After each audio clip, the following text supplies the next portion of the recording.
Nah itu saya Inara bila keinginan Inara sebetulnya mau mempertahankan, tetapi ya kan dengan suatu kondisi-kondisi yang memang nggak memungkinkan, dia juga siap untuk berpisah. Oh gitu. Dua, kami pun sering berkunjung ketemu, ya kan di luar itu juga Inara juga tidak ada pendampingan dari Insanul, gitu loh. Kalau kita melihat bahwa sudah mulai eh, ada jarak, tapi apakah itu benar atau tidaknya hanya mereka lah yang tahu seperti itu. Karena kami melihatnya sih arahnya seperti itu. Tapi udah ada bentuk talak atau dilepas mungkin bang sama Insan bang? Udah ada talak atau dilepas mungkin Inaranya sama Insan? Sejauh ini sih belum, karena kalau toh ada hal yang sifatnya talak, tentu kami pasti tahu seperti itu. Pak, dari kuasa hukum kita kan menyatakan Inara sama Intan sudah bisa tetap. Sejak kapan sih Pak? Sebetulnya gejala itu dari mulai akhir Desember. Dari mulai akhir Desember di minggu ketiga, minggu keempat itu memang ada gejala ke sana. Tetapi memang jujur aja Inara pun juga sudah siap dengan kondisi hal terburuk apapun. Bila mana memang Insanul harus melepas Inara, Inara pun juga sudah siap. Bang, kalau bang artinya berarti statusnya masih digantung ya bang? Karena Insanul bilang, Insanul dikasih waktu sama Inara untuk menyelesaikan masalah ini sebelum puasa gitu, bener nggak sih bang? Dan seperti apa gitu? Nah ini kalau udah bicara ke Insanul, saya kadang kurang update nih kebenarannya seperti itu. Itu. Bang, berarti statusnya masih digantung ya bang? Inara ini sama Insanul bang? Dicerai enggak, terus dipertahankan juga udah agak enggak? Ya, jadi dibilang menggantung sih enggak juga ya. Ya mereka juga pasti masih berkomunikasi, pasti mereka juga satu dua sekali pasti masih ketemu.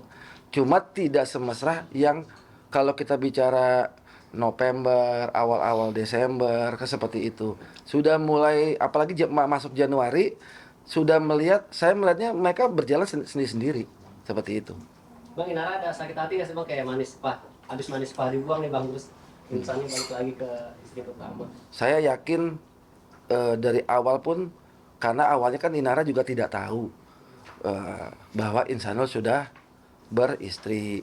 Tapi dengan adanya seperti ini, ya lambat laun dia juga siap. Dan dia harus siap, Inara, dengan kondisi yang ada. Karena ya biar gimana pun Insanul masih punya istri sahnya yang adalah Mawa. Kalau memang dia mau kembali, itu haknya dia untuk kembali.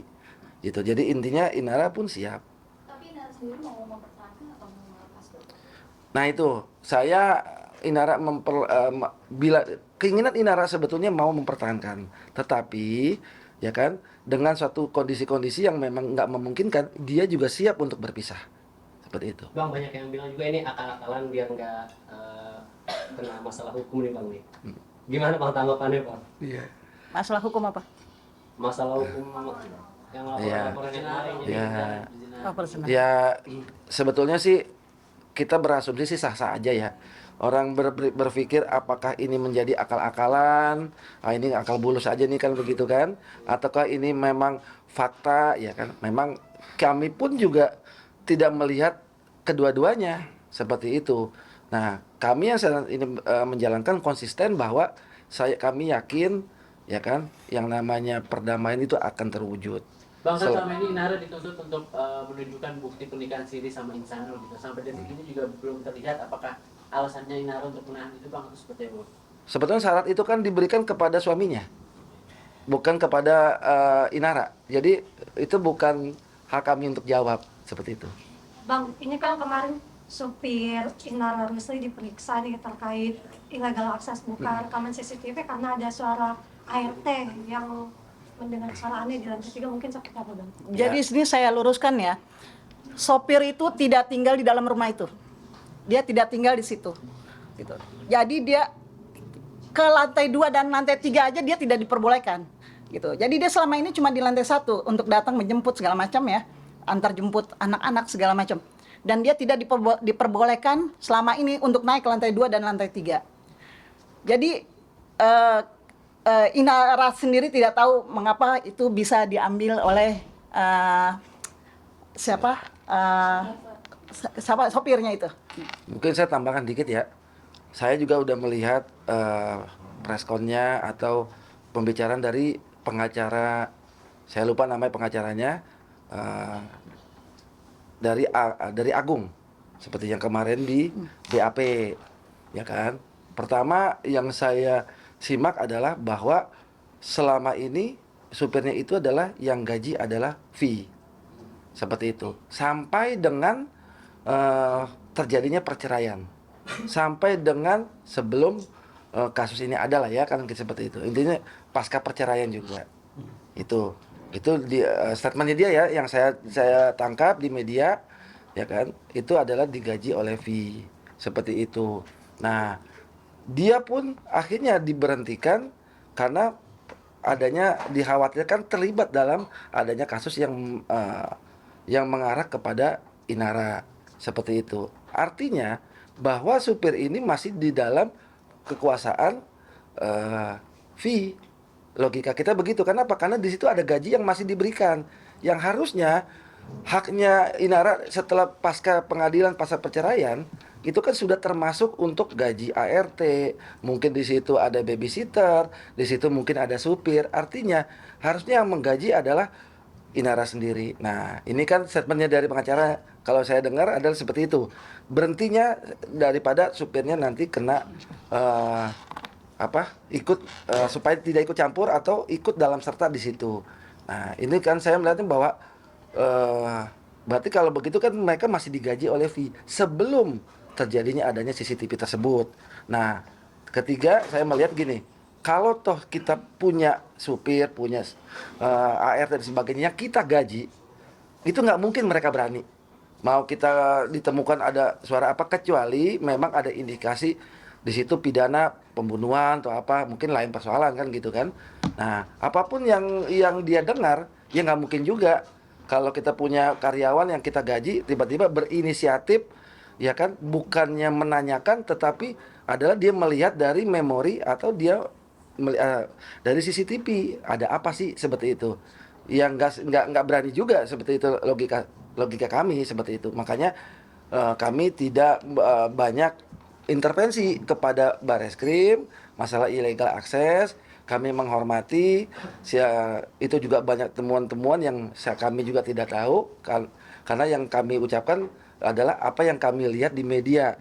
Ada hal-hal yang sebetulnya bisa menjadi suatu temuan lah, seperti itu aja sih. Bang, untuk MJ kan ditolak, masih ada usaha untuk perdamaian atau seperti apa sekarang? Ya, RJ itu tetap sampai kasus ini mau dilarikan kemana. Misal kalau memang dia sudah naik di P21, kan kita bisa lakukan juga RJ itu di kejaksaan. Jadi sampai kapanpun RJ itu tetap kita upayakan. Artinya gini, RJ itu adalah kita ajukan di Polda.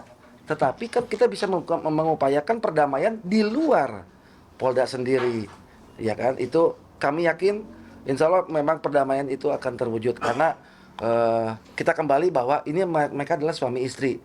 Itu. Saya yakin itu ada jalan keluarnya. Bang, ini kan bahwa serius banget nih buat laporan perizinan ini.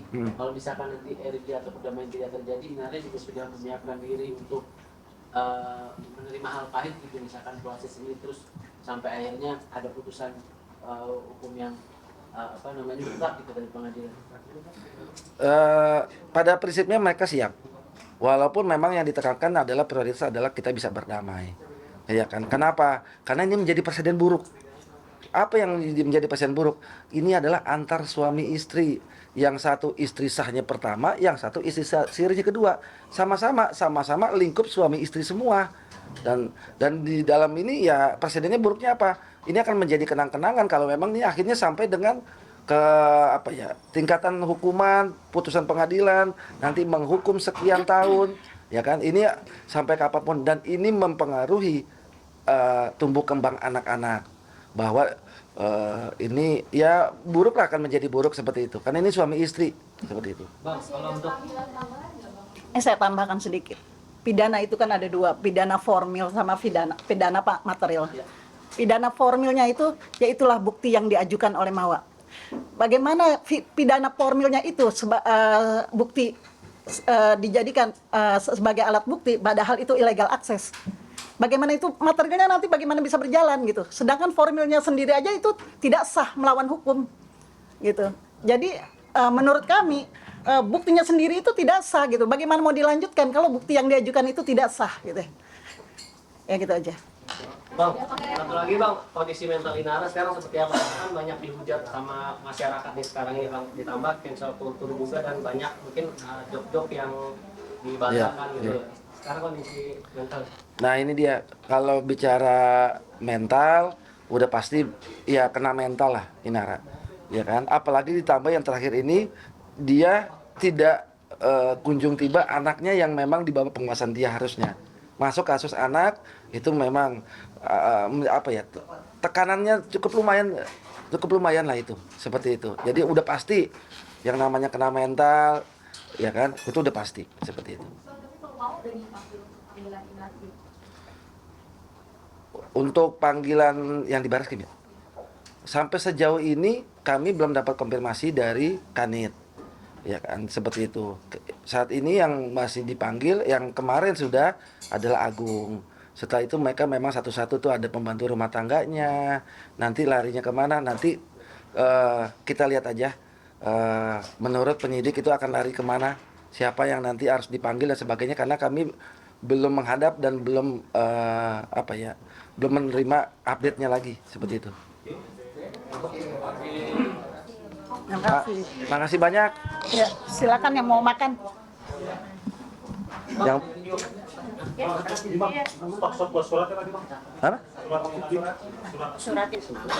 Inara tadi nyebut Inara masih tinggal di mana? Bogor kayaknya.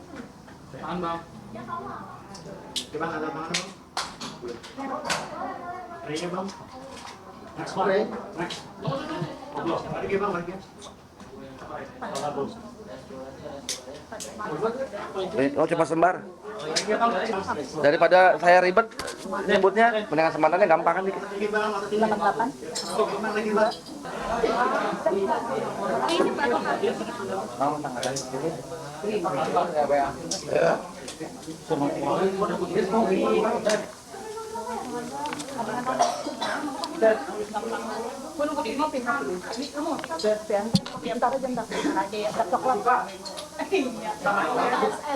Bang yang mikirin gue bukannya